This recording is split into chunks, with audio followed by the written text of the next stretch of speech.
ये कहानी है साल 1959 की, रूस के यूरल माउंटेन्स की, जहां बर्फ, सन्नाटा और मौत तीनों एक साथ मौजूद थे।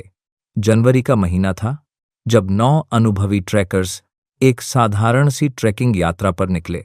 इनमें छात्र भी थे और अनुभवी पर्वतारोही भी। उनका लीडर था इगोर ड्यातलोव। सब कुछ ठीक चल रहा था, लेकिन 1 फरवरी की रात के बाद उनसे कोई संपर्क नहीं हुआ।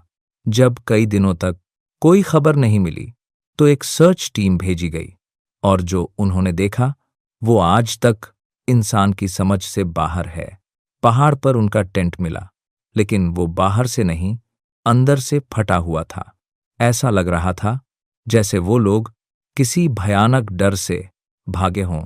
बर्फ में पैरों के निशान थे, लेकिन हैरानी की बात यह थी कि कई लोग बिना जूते, बिना कोट के -30 डिग्री तापमान में दौड़ते हुए गए थे।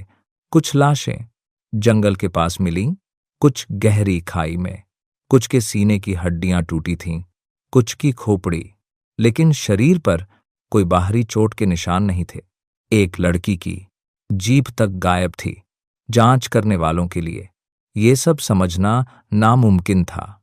सरकारी रिपोर्ट में एक ही लाइन लिखी गई, death caused by an unknown compelling force, यानी कोई ऐसी ताकत जिसे वो समझ नहीं पाए।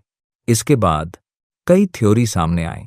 कुछ कहते हैं ये एवलांच था, लेकिन बर्फ के सबूत मेल नहीं खाते।